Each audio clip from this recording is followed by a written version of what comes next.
नमस्कार छात्रों, मैं डॉक्टर रवि, सहायकाचार्य ऋषिकुल संस्कृत महाविद्यालय गुरुग्राम से। आज हम सर्वनाम की परिभाषा, भेद और उदाहरण जानते हैं। आइए देखते हैं। सबसे पूर्व सर्वनाम।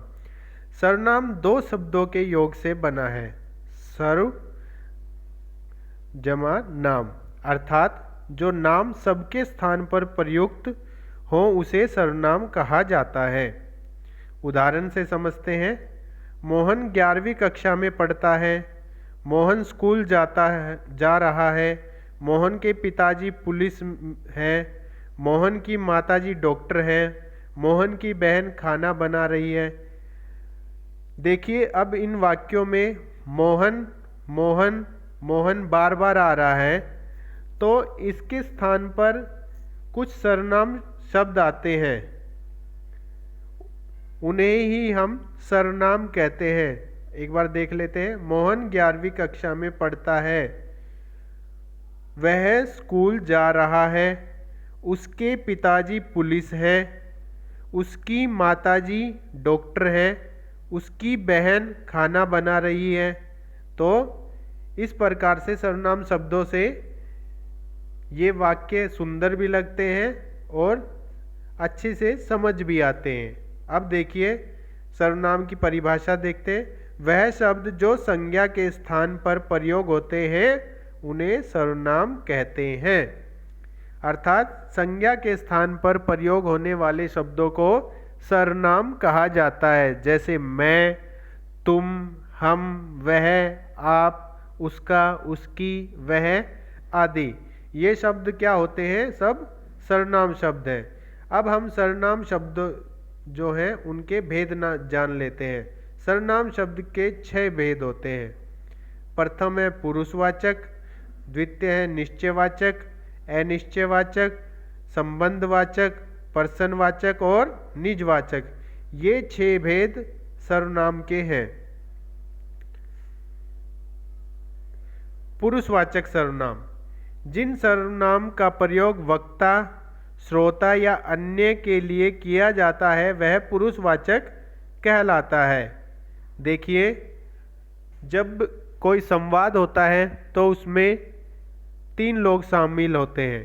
प्रथम जो बोल रहा है, दूसरा जो सुन रहा है और तीसरा जिसके बारे में बात हो रही है। अब जो हिंदी भाषा है उसमें जो बोलने वाला है उसे उत्तम पुरुष कहा गया है, जो सुन रहा है उसे मध्यम पुरुष कहा गया है और जिसके विषय में बात चल रही है उसे अन्य पुरुष या प्रथम पुरुष कहा जाता है।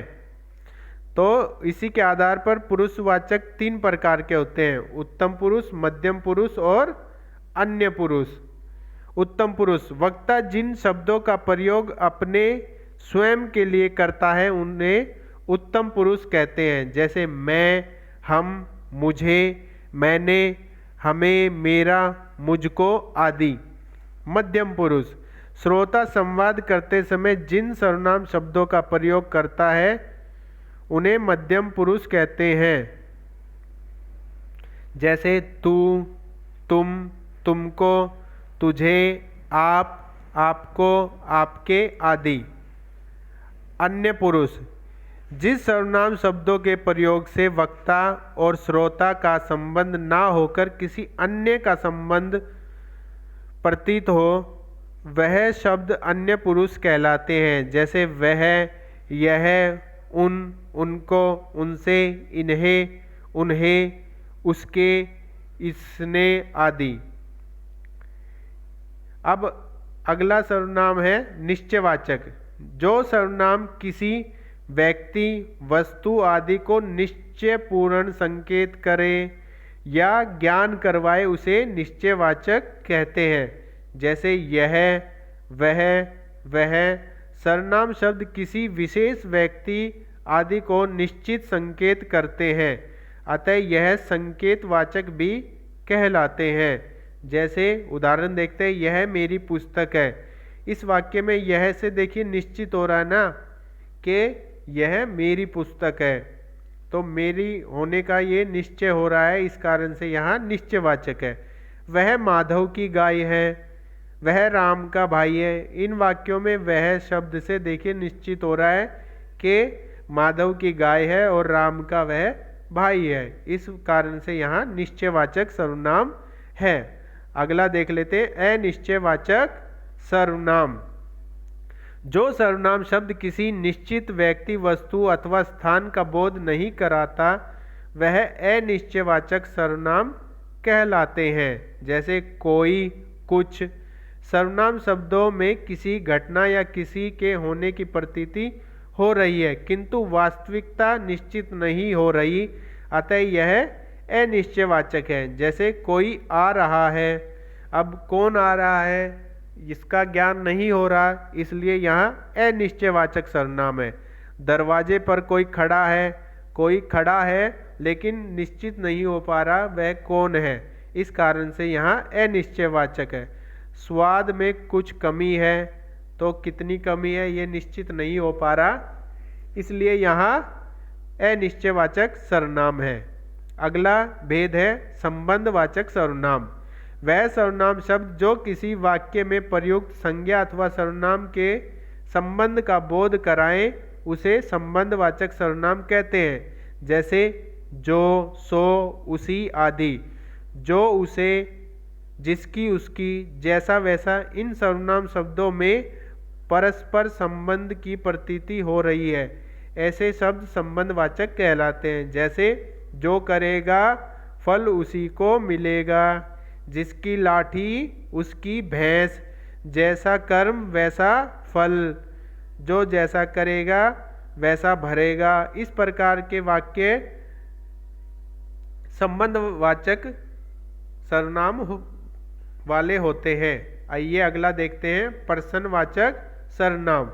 वाक्य में प्रयुक्त वह शब्द जिससे किसी व्यक्ति, वस्तु अथवा स्थान के विषय में प्रश्न उत्पन्न हो उसे प्रश्नवाचक कहते हैं। जैसे क्या, कौन, कहाँ, कब, कैसे आदि। उदाहरण देखते हैं, जैसे तुम क्या कर रहे हो, यहाँ पर प्रश्न हो रहा है ना, तो प्रश्नवाचक चिन्ह भी लगा हुआ है, तो यहाँ प्रश्नवाचक सर्वनाम का प्रयोग हुआ है। राम पास हो गया, मास्टर जी का क्या नाम है, वहाँ कौन खड़ा है, यह काम कैसे हुआ, ये सब वाक्य प्रश्नवाचक सर्वनाम के हैं। अगला है निजवाचक सर्वनाम।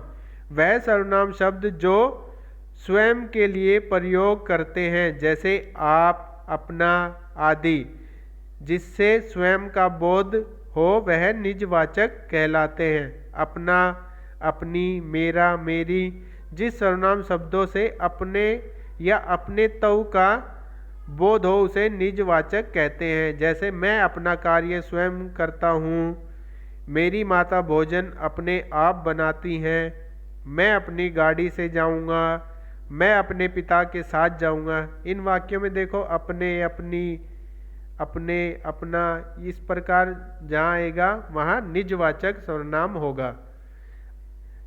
देखिए अब कुछ पुरुषवाचक सर्वनाम शब्द देख लेते हैं। उत्तम पुरुष के लिए मैं, तुम का प्रयोग होगा। मध्यम पुरुष के लिए तू, तुम, आप का प्रयोग होगा। अन्य पुरुष के लिए वह, हुए, यह का प्रयोग होगा। निश्चयवाचक निकटवर्ती के लिए यह, यहाँ। निश्चयवाचक दूरवर्ती के लिए वह, वहाँ। अनिश्चय प्राणी बोध के लिए कोई। अनिश्चयवाचक प्राणी बुद्ध के लिए कुछ।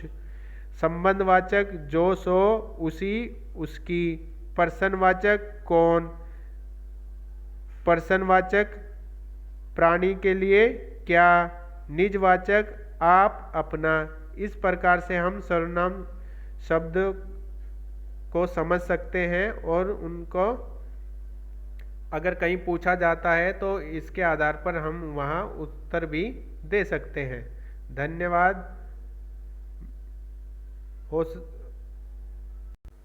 उम्मीद है आप मेरे द्वारा बताए गए सर्वनाम शब्दों से परिचित हुए होंगे। एक बार पुनः धन्यवाद।